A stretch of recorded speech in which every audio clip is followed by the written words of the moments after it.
گناہوں سے سچی توبہ کرنا یہ باطنی غسل ہے جس کی وجہ سے اللہ تعالیٰ کی رحمت بندے کی طرف متوجہ ہوتی ہے۔ یہ رمضان کی تیاری ہے جو ہمیں شعبان میں کرنی چاہیے۔ ویسے بھی 15 شعبان سے برکتیں شروع ہو جاتی ہیں۔ امام ربانی مجد لسانی رحمۃ اللہ نے ایک مثال سے سمجھائی ہے بات۔ وہ فرماتے ہیں کہ سورج تو طلوع ہوتا ہے 6 بجے، لیکن 4:30 پونے 5 طلوع صبح صادق ہو جاتی ہے، اور جب طلوع صبح صادق ہوتی ہے تو رات کا اندھیرا ختم اور روشنی شروع، پھر روشنی بڑھتی رہتی ہے حتیٰ کہ سورج طلوع ہونے سے چند منٹ پہلے اتنی روشنی ہوتی ہے کہ پتہ ہی نہیں چلتا کہ سورج طلوع ہو گیا یا نہیں ہو گیا۔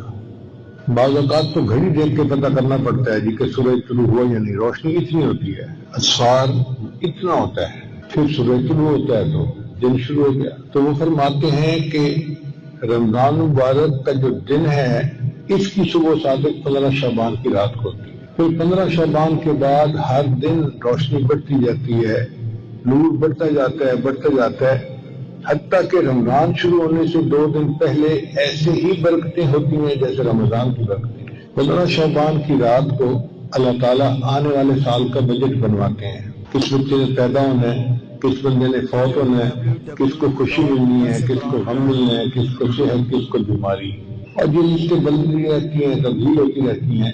پھر 27 رمضان کو اللہ تعالیٰ یہ فرشتوں کے حوالے کر دیتے ہیں، بھئی اب اس کو امپلیمنٹ کرنا ہے آپ۔ اب آپ بتائیں کہ ہم جو ہر وقت روتے رہتے ہیں، رزق کی تنگی، صحت کی مسئلے، فلاں مسئلے، بھائی جب فیصلے ہونے کا وقت ہے اس وقت کیوں نہیں رو لیتے؟ جب اللہ تعالیٰ فیصلہ فرما رہے ہیں اس وقت اگر رو لیں گے تو اللہ تعالیٰ فیصلہ تبدیل کر لیں گے۔ اب جب ایک دفعہ فیصلہ ہو گیا اور لسٹیں بن کے مل گئی فرشتوں کو، پھر ہم کہتے ہیں تقدیر بدلواؤ، تو بیوقوفی ہے نا ہماری۔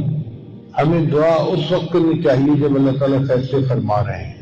تو 15 شعبان سے لے کے پورا رمضان 27 رمضان تک کا وقت یہ آئندہ سال کے بجٹ کا وقت ہے۔ اگر اس میں کوئی تبدیلی کروانی ہے اپنی حاجت کے مطابق تو اللہ سے اس وقت آہوزاری کرے اور اللہ کو منائے، اور اللہ تعالیٰ جلدی مان جاتے ہیں۔ اللہ تعالیٰ ایسے مہربان ہے کہ بندہ اگر نافرمان بھی ہو جائے تو بھی اللہ بندے کو نہیں چھوڑتے۔ فرعون کتنا بڑا نافرمان تھا، اللہ رزق دیتے تھے، صحت اس کو اللہ نے دی ہوئی تھی، بادشاہی اس کو اللہ نے دی ہوئی تھی۔